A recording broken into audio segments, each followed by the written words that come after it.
as I say every single Monday morning, and there's another fly in my face right now. I swear to God. As I say every Monday morning, outside of that one, it is a vibe. What is up, nerds? It's me, your buddy pal HeyArcher. Welcome back to Nerdy Coffee. I almost hit the button. That's not this show. That is not this show. Welcome back to Nerdy Coffee here on Nerd Affiliated. I'm tired. I went to hell and back, but I did it for you. I'm here today because of you. This is your weekly Monday morning show. You sit back, relax, enjoy a nice cup of brew. Hot brew, cold brew. Just make sure it's non-alcoholic. We talk about last week's news, this weekend's news. So before we continue, ooh, so good, so good. First of all, in the comments, let me know how you like your coffee, what kind of coffee you're drinking. But today we're talking nerd news. I wish, man, I miss talking about box office review or box office recap. I miss talking the numbers. I miss going through the predictions, all that stuff. The strike needs to end for many reasons, and that's one of them. Not talking about it. I will not talk about it, but I will talk about somebody who made ripples in the world of SAG. But before I continue, I want to say good morning to everybody here. Sal in the house. Good to see you. T3, it's that time. That's right. It is that time. KO in the house. Good to see you. By the way, shout out to KO. Made a purchase this weekend over on the website. I'm going to send you something extra because you spent a lot of money for just one pack of stickers. So I got you, but I appreciate you. Oh, sorry. Just wanted to say that. Thank you all. And if you guys ever want to support the channel, there's many ways to do so. Of course, hitting the thumbs up if you haven't done so is the best way to do it. I said so a lot just now. I don't know why. It's the best way to do it. Hit the thumbs up, hit subscribe, hit the bell so you know when we go live here on the channel. Share the content. I don't really say that a lot, and I don't know why, but I should say that more. If you enjoy it, if you're here week after week, feel free to share this with a friend, a family member, or as General Kenobi says, somebody you hate. You can also support us with the old classic super chats, but you can join the Nerd Foundation here for just 99 cents a month. But if you need more of us in your lives, in your physical lives, nerdaffiliated.com, your place to get some cool merch, like this Sal mug I'm drinking out of. Delicious. I mean, I'm sure Sal's delicious too, but it's the coffee I'm talking about. Hey. Boo! Sorry. I'll keep saying hi. High noon, your doom. There you go. Yeah, T3. I wish I could talk about it. Sweet cup. It got my name on it. Can I tell everyone where to get it? Yes, you can. Yes, you can. Nerdaffiliated.com. See? Look at that. He was on it. I didn't even prompt him. He was on it. General Kenobi. It's good to see you. General Kenobi, man. He first of all, shout out to you. You're in the middle of a move. Apparently moving closer to the legacy of Nerd. That's pretty exciting. But you're trying to really mess with our pockets, man. You had that guy on last week, Millennium something. Let me pull up the video here. I don't want to get names wrong. But he had this guy on the show last week, and he's trying to get me to buy more props here. He's trying to get me to spend more money on dope shit because that guy had he had some cool stuff. Let's see, where are we? Live. Here we go. Millennium Workshop is who we had on. And this guy is, I think he's a police officer, actually, so thank you for all you do. But he's also a customizer, makes a lot of helmets, makes a lot of props, does a lot of commission work. and some of the stuff he was showing off was pretty damn cool. So again, shout out to him. Make sure you check it out. Check out this video, of course. I'll put it in the comments here. This damn little fruit fly, man. God. And yeah, if you need any work, feel free to commission out. Millennium Workshop. Oh, Rex is his name, he said. Cool. I think it's this plant. This plant that's behind me right now, I think these little flies are coming out of it. It's really getting annoying. Let's see, make sure I didn't miss anybody here. Sal says, I share it with my D&D group. Awesome. There you go, Patrick. Them notifications are working. He says, morning all. Great. I forgot to get the chat back on screen. I'll give it a quick check to see if it works. But I doubt it's going to work. Let's see. If I hit... boom. We got it today. Great. Success. All right. So, just to let you know what I did this weekend. I had a lot of fun. I saw Metallica and Pantera one concert. Picked up my cool Cowboys from Hell shirt while I was there.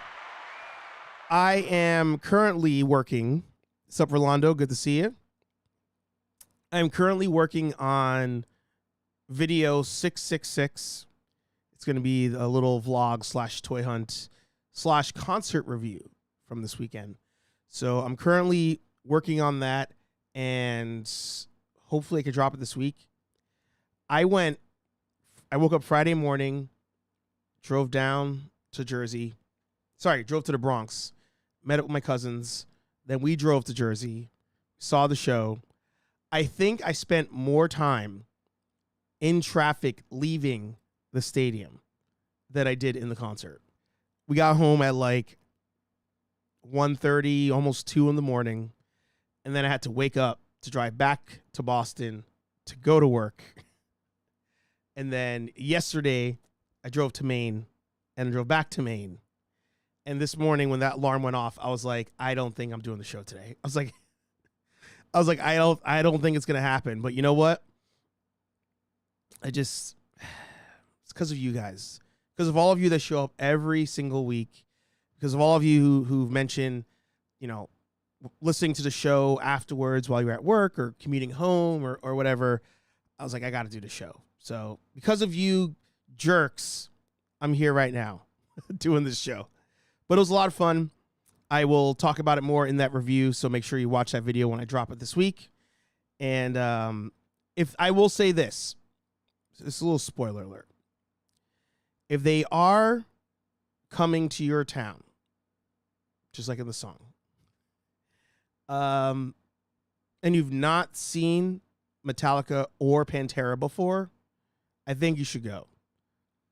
Because I think we're getting to the end. Maybe not this year, maybe not the next 2-3 years, but my man's all of them on stage on the big screen, zoomed in. I'm like, oh, they are old. You forget. You truly forget. And you know what? Also, slight spoiler here. You greatly appreciate Metallica when you see other bands that are older perform. Because while Pantera did great, I think I said Pantera. While Pantera did great, and I love seeing Phil perform, and Phil will always go down as one of the greatest frontmen of all time. Seeing James, Kurt, Lars, and Robert do it, it was like another level. Like they didn't look. Well, isn't he like almost 60 actually? How old is James Hetfield? It was his birthday too, 60. He turned 60 the day before I saw him. And look at that. Kurt's 60, Lars is 59. How old is Robert? Robert's younger. 58, not even that much younger. crazy. And they perform for damn near 2 hours. So Metallica will, to me, be one of the GOATs when it comes to not just music, but performing. So like I said, make sure, keep an eye out for the review when I drop it this week. See some more people dropped in the chat, so I just want to make sure I catch up here. No problem, General. Yes. Hey, Consult a Blind Guy. Good to see you. It's been a while. You're under your Raven Pontiac Media. I love that. Love that. Now it's concert. Yeah. Yeah. Would have been awesome. It was good. It was good. Yeah. A lot of traveling. That's them 20-something-year-old adventures. Yeah. You know, so when New York Comic Con happens in October, I'm going to be doing something similar. I got to figure out time off for that first. But the day we're going to Comic Con, that Friday, it's my parents' birthday. Both of them, actually, by coincidence. Same birthday. So I'm driving maybe the day before Boston to New York for their birthday for Comic Con. And then Saturday, Boston all the way up to Maine for a wedding that's happening on Sunday. So I'm going to be doing it again in another couple weeks at this point. Was that 8 weeks maybe? Everybody saying hi to each other. Dre, good to see you. Morning, Hollywood. Hollywood.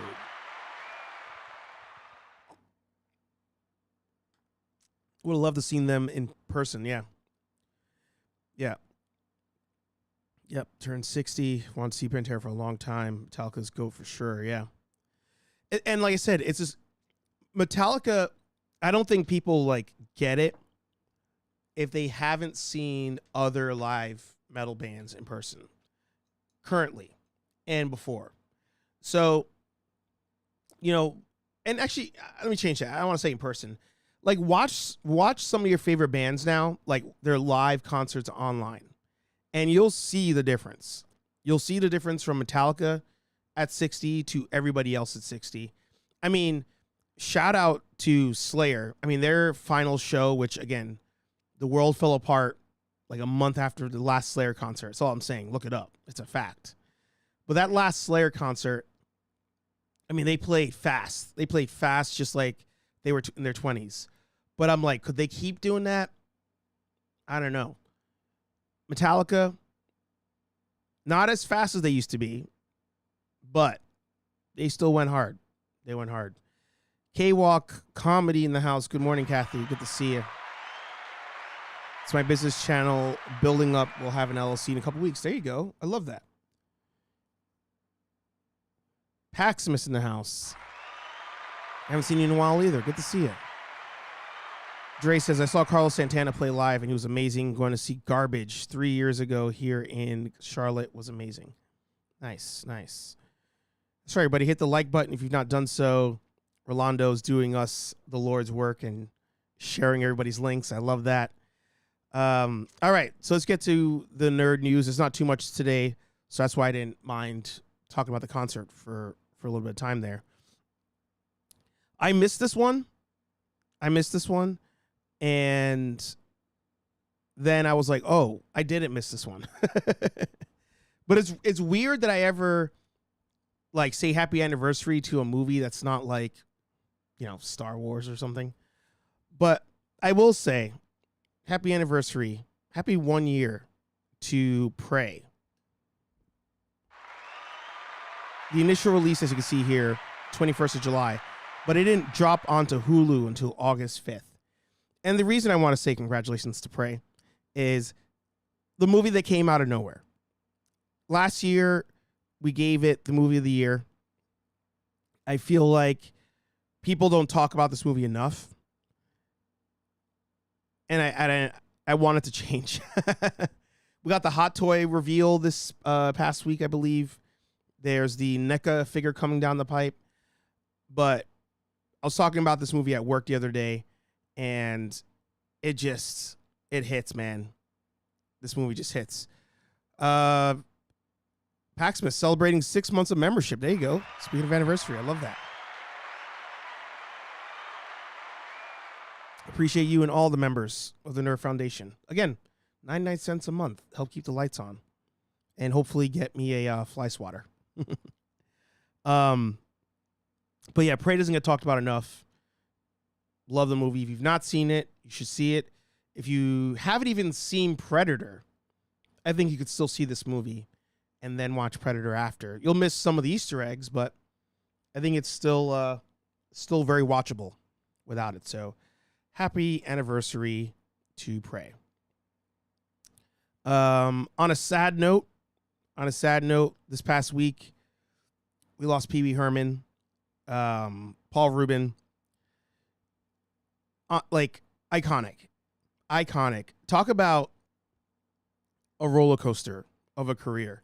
And apparently it was to cancer, as far as I understand. Didn't, like most people, I feel like, you know, when they're in the spotlight, they don't want to tell everybody. They don't want everybody in their business. They just want to, like, handle it on their own, handle it with their family. So, again, this one hurts.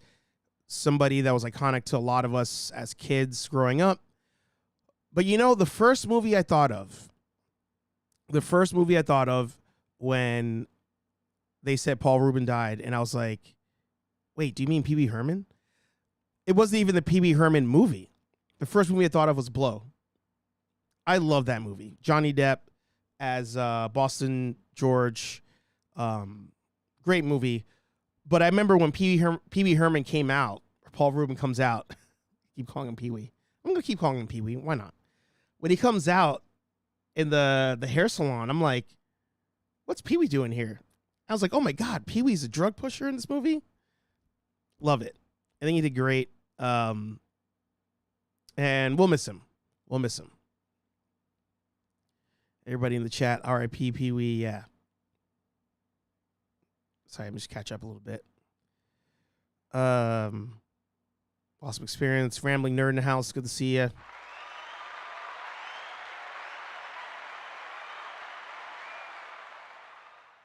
The only band that compared to AC/DC, I saw them in 2010. They went for 3.5 hours. It sounded great. Yeah.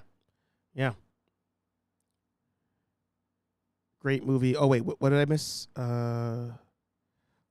Got to experience it. Oh, Prey. Sorry, I guys talking about Prey. Yeah, great movie. JB's toy trunk in the house. Good to see you. At work, but I have to jump in. I appreciate it.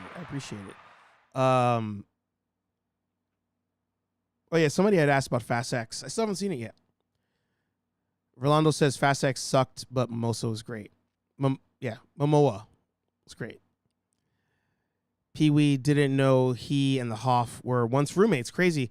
It's wild how many super famous actors that we all love, like, were roommates, friends, rolled in the same circles, that kind of thing. I think back to Christopher Reeve, Robin Williams, or maybe it was just them two. No, there was somebody else. Kevin Conroy. Christopher Reeves, Kevin Conroy, and Robin Williams. Man, R.I.P. all three of those dudes, man. Like, icons. Roommates. Back in New York. All knew each other from the theater scene in New York. And Kevin Conroy was talking about hearing Robin Williams, like, in his room, like, yelling at other people and like essentially having a party in the room. And he's like, I don't remember anybody coming in here, and like going in there, and it turns out it's Robin Williams just practicing doing like different personalities and stuff. So it's wild, but yeah, it's crazy how many people rolled in such tight circles. Hell, even, going back to the concert thing, you have Metallica performing. Robert, the third bassist of the band, used to perform with Black Label Society, Zach Wild playing in Pantera now. Robert and Kurt, back in the day, Suicidal Tendencies, played in that band. So it's crazy how much overlap you have at high levels in different industry. R.I.P. him. Prey being awesome. Blow rocks, it does. Yeah. Duffman Dioramas, good to see you. Paxman says, I watched Peewee Herman as a kid, but first saw him in Pinocchio. That's right. in the Shelley Duvall Fairy Tale Theater as a kid. Good throwback. I used to love Fairy Tale Theater. Yeah, those guys went through hell together. Crazy. Absolutely crazy. I closed out my screen. I needed that. So the next thing, I'll jump off of movies for a second. We'll go to toys. So where are you? Here you go. So this news was broken to me first by the one and only Legacy of Nerd, Daniel. Watch him pop up in the chat now. I saw him do a video about Power Ranger movie delays, and I was like, oh, what is he talking about? And it turns out that Hasbro, who makes a lot of our favorite figures, and they currently own Transformers, Dungeons and Dragons, the license to X-Men, the license to Spider-Man. They own Power Rangers. They have sold off their film and TV division called E1. I didn't know they had that as its own kind of entity under their umbrella, but I learned that through watching Legacy of Nerds video, and apparently selling it for about $500 million. And this is going to help them, as it says here, the company anticipates the deal to strengthen its financial flexibility and retire its floating rate debt by approximately $400 million. So what's happening is you have a lot of these companies out there. So companies in general, here's your bootleg 101 in business finances. Most companies, if not all companies, carry some kind of debt. And there's a lot of debt that is almost like good debt. Like you're going to have your warehouses, you're going to have your staff, like that hurts the money that you're earning. That comes out of your revenue that you're earning.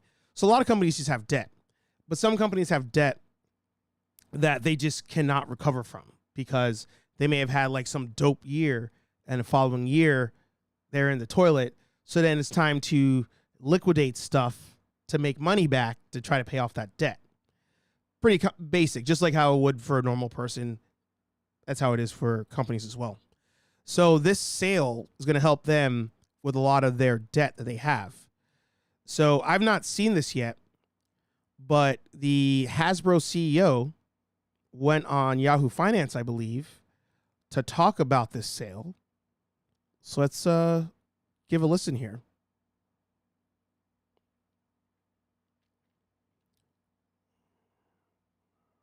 Lionsgate in a $500 million deal. The company also lowered its full-year guidance, blaming the ongoing strike in Hollywood. Hasbro CEO Chris Cox joins me now. Chris, always great to get some time with you here. So I think the big news out of the gate is, in fact, the sale of E1, $500 million. Let me know if you guys can hear it, by the way. I don't want to keep going if you guys cannot hear it. So just let me know. I was messing with my settings here. But I think you can. I just don't know if there's an echo. So let me know if you hear it. Let me know if there's an echo.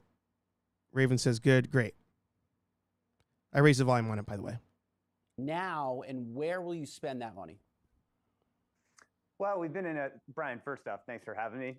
We've been in a process with E1 for about 9 months now. We announced it back in November. It was just the right thing to do for the company. Hasbro has become great because of play, and we're really refocusing on toys and games. We'll continue to have a great entertainment presence, but when we looked at E1 and we looked at the film and TV division in particular, there was just a lot of brands that we weren't going to make action figures or board games for, and we figured there was a better home for it. Does this deal, Chris, help you save money? Yeah, from a high level perspective, we spend about $600 to $700 million a year in film and TV production, of which, from an operating cash flow perspective, we fund about 50 to 100 million of that from Hasbro corporate. So there will be that upside for us. And then the margins inside of the film and TV division, while it's profitable, it's nominal. So it'll be immediately margin accretive to us as well. And then last but not least, based on the proceeds of the sale, we're going to be able to pay down a minimum of $400 million of debt and accelerate our path to our long-term debt to EBITDA ratio. I'm sorry, I was chewing and I hit the mute button. I hit mute on the wrong channel. A little low, but you can hear it. I'll raise it up some more. I'm sorry. Hang on. That was a big mess up on my part. Ratio of 2 to 2.5. Got it. I want to make sure the investor base understands this. Is Hasbro out of the content game? Are you still playing, you still have an eye toward bringing some of your biggest franchises to life on a big screen or a streaming platform? Oh, for sure. Yeah, I mean, the film and TV division is probably about 85% of our entertainment revenue from last year. We still have huge brands like Peppa Pig, a lot of animation efforts, and we have over 30 projects in development across live action and animation, including future movies for Transformers, G.I. Joe, TV shows for D&D, Magic the Gathering, as well as a host of projects for our board games, including a movie that we're developing based on Monopoly with Lionsgate. I think the big pivot for us is we're going to be returning to much more of an asset-light model, where we work with the best and brightest in Hollywood and leverage their distribution platforms and their content creation know-how. And we'll focus on what we do really well, which is play. What's interesting is a lot of these companies, right? Like I'm even thinking about Disney as we're watching this. Disney is trying to, or potentially going to be selling off their ownership of like Hulu, their ownership of ESPN, that kind of stuff. And what's crazy is for the last, like, we could say 10, 15 years, the idea was all these companies wanted to like acquire as many other companies as they could and have them all under their umbrella. Like Amazon, right? Like Amazon keeps buying companies to run them under Amazon. But what these companies are realizing is they can't afford to keep them. So a Hasbro, in theory, it's great, right? Like, I want to make a Transformers line of toys. Traditionally, in order to do that, I got to pay somebody else to make some sort of, movie or TV show. And it works both ways there. But they have to make a movie or TV show to work as advertisement for these toys. So, I'm thinking about Ninja Turtles here. The show was made to sell toys because that's where they'll get the biggest profit margin. So in theory, these companies, somebody like Hasbro is like, oh, I'm going to buy this movie company. I'm going to have my own movie division, TV division. So instead of me having to go to somebody else to make it for me, we just make it ourselves. Great in concept, but it's just too much to do at one time. Like, it's too much to do. And if you can't, as a content creator, a lot of us probably know this, but if you can't hyper focus on one thing, you try to do too many things at one time, you just get a hot mess. It's a hot mess express, like your boy HeyArcher here. So I understand why they're getting rid of it, because you think about the Dungeons and Dragons movie. I don't know what they could have done differently to get that movie to be successful, but the movie was good. It was a good movie. The toys, when I looked at the sculpting of the toys, they were good. They were good. But you know what? Nobody cared. So it almost will benefit them to have somebody else, in this case, Lionsgate, to be like, all right, hey, we want to make Dungeons and Dragons. Can you make us this movie? Yeah. All right, you make the movie. You figure out how to promote it. You figure out how to push it. We'll work on the toys. Great. Shake hands. It's almost I think it'll be better for them. The downside here is everything that may have been in production or pre-production, probably not like being made now, even though there's a strike, but things in pre-production probably are now all going to be scrapped, because everybody who was in charge of that, once they go to Lionsgate, they'll probably get told, hey, here's a check full of money or an envelope full of money. Have a nice day. I got my own producer. I got my own writers. I got my own people. I don't need you guys here. They might acquire some of them, but there's going to be a big changeover. And that could be like over a year process. So there's going to be a delay, I'm sure, and a lot of things coming out. I don't know. Yeah. A Monopoly movie. Oh, what times we live in. Yeah. I don't know. I don't know what they can do with a Monopoly movie, but very interesting. Definitely check out this video, the Yahoo Finance interview with the Hasbro CEO, and let us know what you think. All right, the last thing I wanted to cover today, Stephen Amell. T3 says, yeah, I don't see any movies going back to filming anytime soon. Yeah. Hey, subbed on Kick. Thanks. I got to figure out how to get the Kick chat in here. That'd be great. So, yeah, we've talked about the strike, in the past. Last week, Henry was asking when I think it's going to end. I don't see it ending, anytime before like November, to be honest. But Stephen Amell last week was taking some heat for a comment he made on the strike. Now, he says it was taken out of context, essentially, but let's see what he said. Striking. I don't. I think that it is a reductive negotiating tactic. I find the entire thing incredibly frustrating. I do not support striking. I don't. I think that it is a reductive negotiating tactic. I find the entire thing incredibly frustrating. So he ended up coming out and doing a long post, very long post on Instagram. Essentially, he's all about the workout routine here. He essentially went into detail about what he was saying. My friend was at his Q&A. We missed him, but wow. So he was like, I overall, and I got to say this first. This is where TikTok can be dangerous, right? Like, hypothetically, I don't think it was in this case, but hypothetically, let's say he said an entire paragraph worth of information. People will chop it to get the important parts out. And because you don't have the full context, you just hear that one part and you're like, oh, he hates the strike. He must not support the SAG strike, where that may not be what he's saying.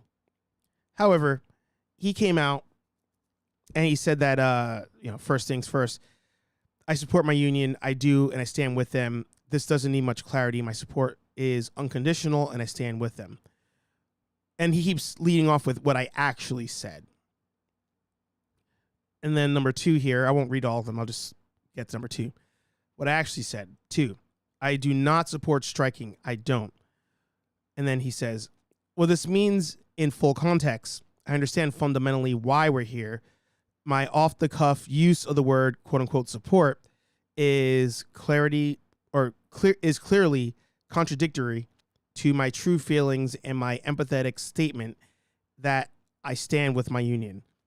Of course, I don't like striking. Nobody does, but we do what we have to do.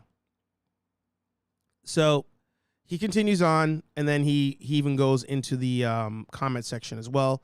Look at that. Inside of you liked it. So definitely take a read there. He also, on his apology tour, went on TMZ. I understand the strike on an intellectual level. Striking is not the only form of negotiating. And if there's a positive thing to take away from this, and believe me, Harvey, I'm searching for the positives right now because the past day or so has not been the most fun.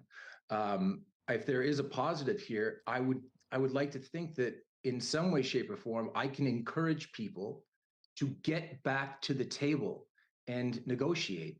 I think that, again, one of the silver linings that come out of this is I'm going to get the opportunity later today to speak with SAG leadership, to show them how much I support them and want to stand with them. But just because I agree with,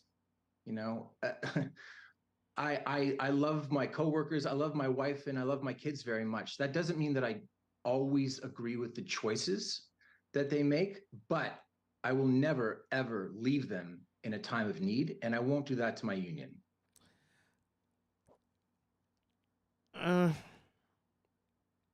That's a tough one. That's a tough one. So, to me, right, this is the whole thing's an attempt to like clarify what he meant. And I feel like, you say you don't like the idea of striking. Cool. But you know what? In a case like this, with all these other, the writers, the actors, it's like they don't have a choice.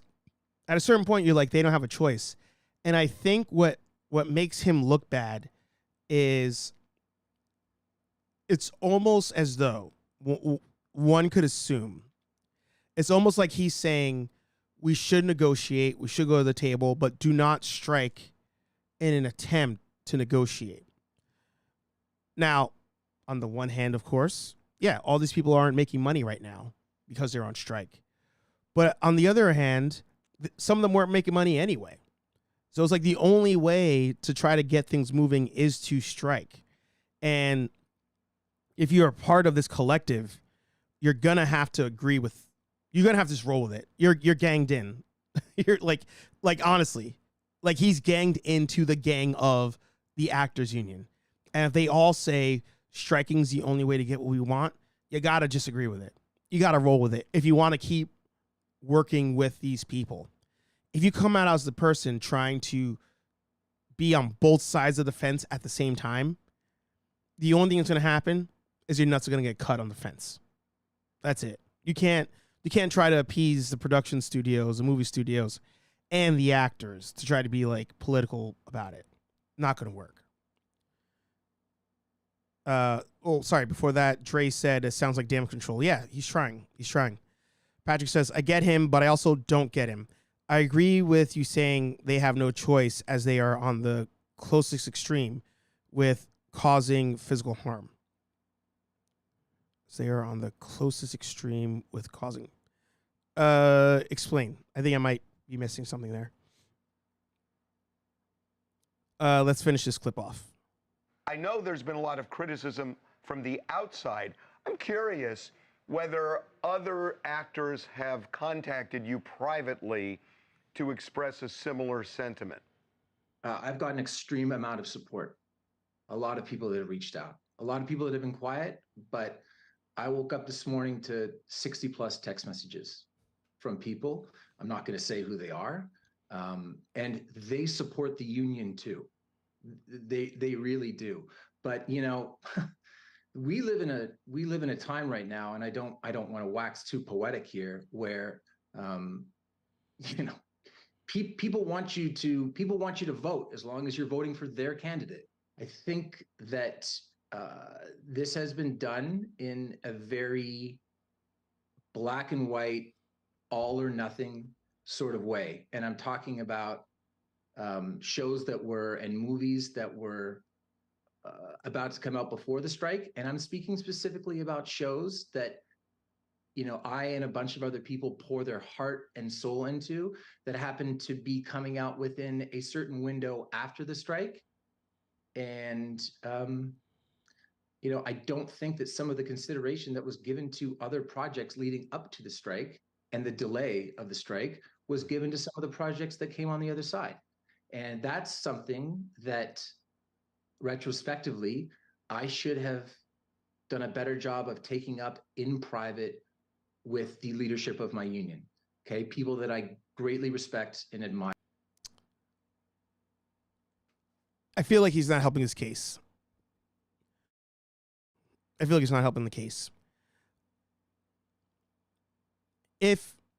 I'm going to use a sports analogy here. I'll go with basketball, right? LeBron James. Let's say LeBron James let's say the basketball union or the basketball player union or association, I think they're called. Let's say they decide that they want to strike. And it's because they're not getting paid enough. But then you have somebody like LeBron, right? LeBron let's say his contract is you get paid up front, or, you know, he's getting however money he's getting now. He's like one of the highest paid athletes, right? Let's say you have somebody like him being like, no, we can't strike. Don't worry. Just let the games keep going. Let's keep getting paid, and we'll figure it out as we go. He's making his like whatever millions per game. The regular player is like, no. Like, I only make pennies per game. Like, I know I'm going to keep getting paid to keep playing, but if I keep playing and the negotiations keep getting delayed, I'm still going to be where I am now, if not worse, as time goes on. But LeBron's like, no, don't worry about it, dude. You'll make it, because he's making like millions. Stephen Amell is working on, I know he does Heels, the TV show, which people seem to like a lot. I have to check it out. But he's a star of that show. So, like, if you're working on, I don't know if you saw him with that specifically when he gave that example just now, but if you're working on that show, getting paid, I mean, you're the star. You're assumed to be making some of the most money on that show. Of course, you have no issue with the show still being released if a strike is happening, because you're making some of the highest money in that production, in that field, while the other people are not, and that's why they want to strike. So you almost have to roll with the person paying the least. Like, that's who you need to like side with and be like, what do you want as the mic holder or whatever, the boom arm operator? Like, what do you want to do? You want to strike? Great. Writer of the show, what do you want to do? You want to strike? Cool, I'm with you. Because they don't make the same money you do. So they don't, you know, if you're like, oh, no, keep working, you're making the high money anyway. For them, keep working in some cases means making pennies. So they're like, F that. I don't want to freaking work with that. So I think he does more harm than good with explaining it. I feel like part of PR these days with people is learning when to not say anything and just let it roll. Be like if you say something messed up, don't try to clarify. Just let it go. People will forget. But I think he does more harm than good with that one. Oh, he won't stand outside physically. Exactly. I see what you're saying now. Someone should have proofread his script for this interview. Yeah, I hate TMZ, by the way. Watch some copyright strike me on that. Is the haves and have-nots in the acting guild? Yeah. Definitely use ChatGPT. Yeah, it's crazy. But I love the comments. You know, he did not save the city. You know, he became the villain, all that stuff. It's wild. You know, I will say that the one,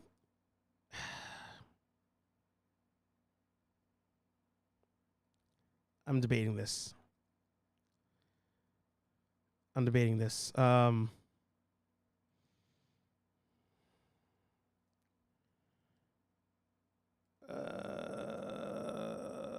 feel like it's news.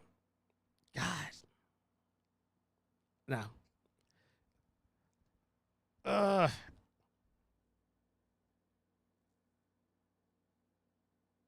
gonna do it. This one was news. You know, kind of talking about like the irony of things. One of the things that dropped this weekend. So the Sound of Freedom movie has been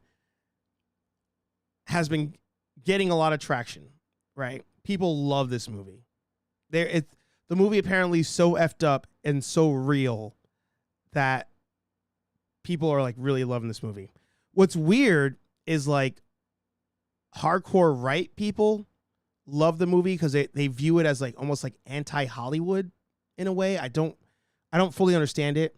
The star of the movie has made some wild remarks over the years, literally saying he was blessed by Jesus to play Jesus in The Passion, and also claims that Hollywood didn't want The Passion to come out, whatever. In the realm of irony here, I thought that this was absolutely effed up. Funny, but effed up. That the movie about trafficking, that people are like, oh, this movie speaks the truth. Like somebody who literally was like funding the movie was a kidnapper themselves. Like insanity. And it's crazy that people will still like promote this movie and talk so highly about this movie, but then like they'll skip this news. Like they'll skip news like this and be like, oh no, I don't know. So it's crazy. It's crazy. Hollywood is just like as a whole. Yeah, plot twist. Hollywood as a whole is just a joke. Everything's a joke, you know, and even like Stephen Amells comments, like people get mad if you don't essentially like vote the way they do. He meant in the strike perspective, but I'm sure he meant politically as well.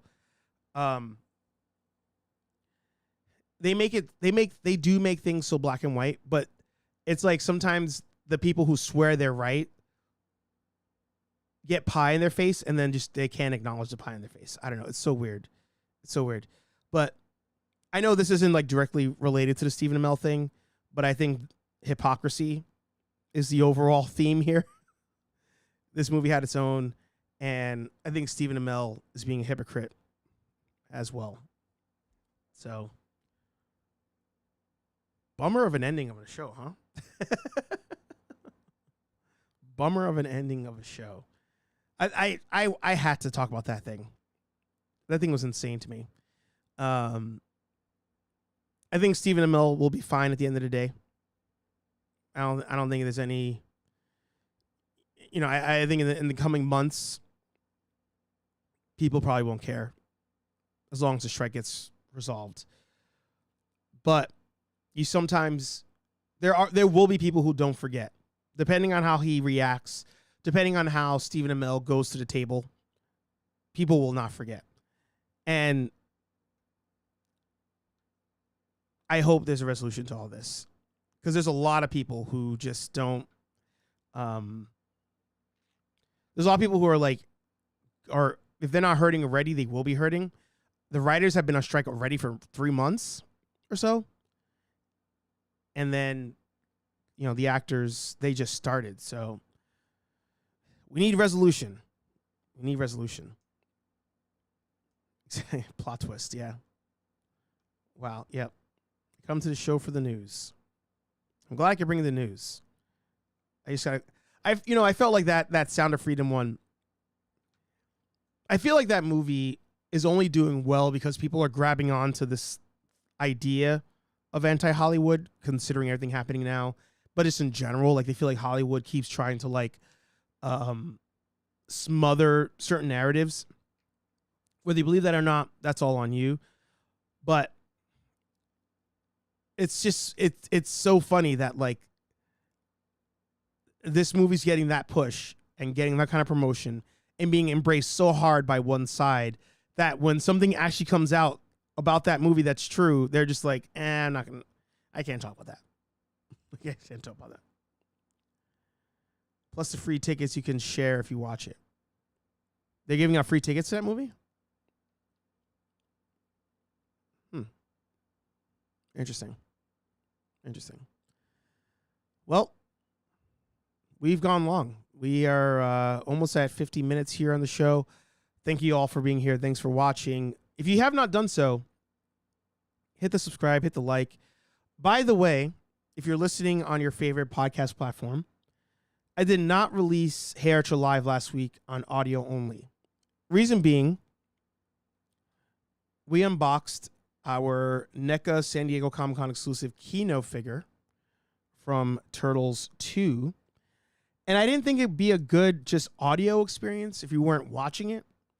So I didn't drop the audio podcast. But if you hope or you want me to, just, slide in the DMs on Nerd Affiliated, HeyArcher, comment in the pictures, hey, where's my HeyArcher episode, whatever. And then maybe I'll put it out there. But otherwise, sorry, just belched on the mic there. Otherwise, that one will be skipped on the audio side. Thanks for being a trooper and still doing the show. Yeah, no problem. Like I said, it's you guys. You guys are the ones that that make me come out here week after week. Well, you don't make me. Sorry, that's not the right way to say it. I want to do it because I know that you guys will be here. You know, maybe if there were 0 people watching the show, I would have skipped. But I feel like even if there were 0 people, here's my soapbox, my final soapbox moment of the day. If you are creating content, as Pat Flynn said, you got to build your tribe. And sometimes building your tribe means doing a live show with 0 people in it. 1 person, 2 people. Sometimes it means dropping a video, 1 view, 5 views, 10 views. You got to just keep doing it. You can't put the content out there, see no results, and be like, that's it, I'm done. Because you're not going to get anywhere doing it. So I would hope that even if I was doing the show with 0 people watching on a day like today, I'd still put the show out there and hope that all of you, if you have that day, you have that week, you have that month where like, this is all for nothing. Nobody's watching. Nobody cares. Just keep doing it. Just keep going because you never know. Yep. Oh, shit. Thank you, Pax. Pax with the $9.99 super chat. Appreciate you, brother. You never know. So make the content. Do what your heart tells you to do. If you don't feel like going for it, you don't feel like doing it, F that. Just do it. This is not sponsored by Nike. Thank you, PAX, the official sponsor of today's episode. PAXIMUS, I am PAXIMUS. Make sure you guys go over, check out his channel. Let me see if I can pull that up real quick before I wrap today's episode. But it was a fun episode. Here it is. I found it just in time. HeyArcher Live every Thursday, 8:15-ish p.m. here on Nerd Affiliated. Every Monday morning, 9 a.m.-ish Eastern, Nerdy Coffee. 2 different shows, 2 different vibes. You're stuck with me either way. It is what it is. It is what it is. Make sure that today you leave this video, you leave this episode, you visit your favorite YouTuber, or maybe just a YouTuber that's struggling out there, and just hit a like button. Just jump in a random video, hit a thumbs up, hit a subscribe, and if you're so inclined, leave a random ass comment in one of their videos. It will really make a content creator's day. Like, comment, subscribe, and I'll talk to all you nerds in the next video. Peace. I'm out of here.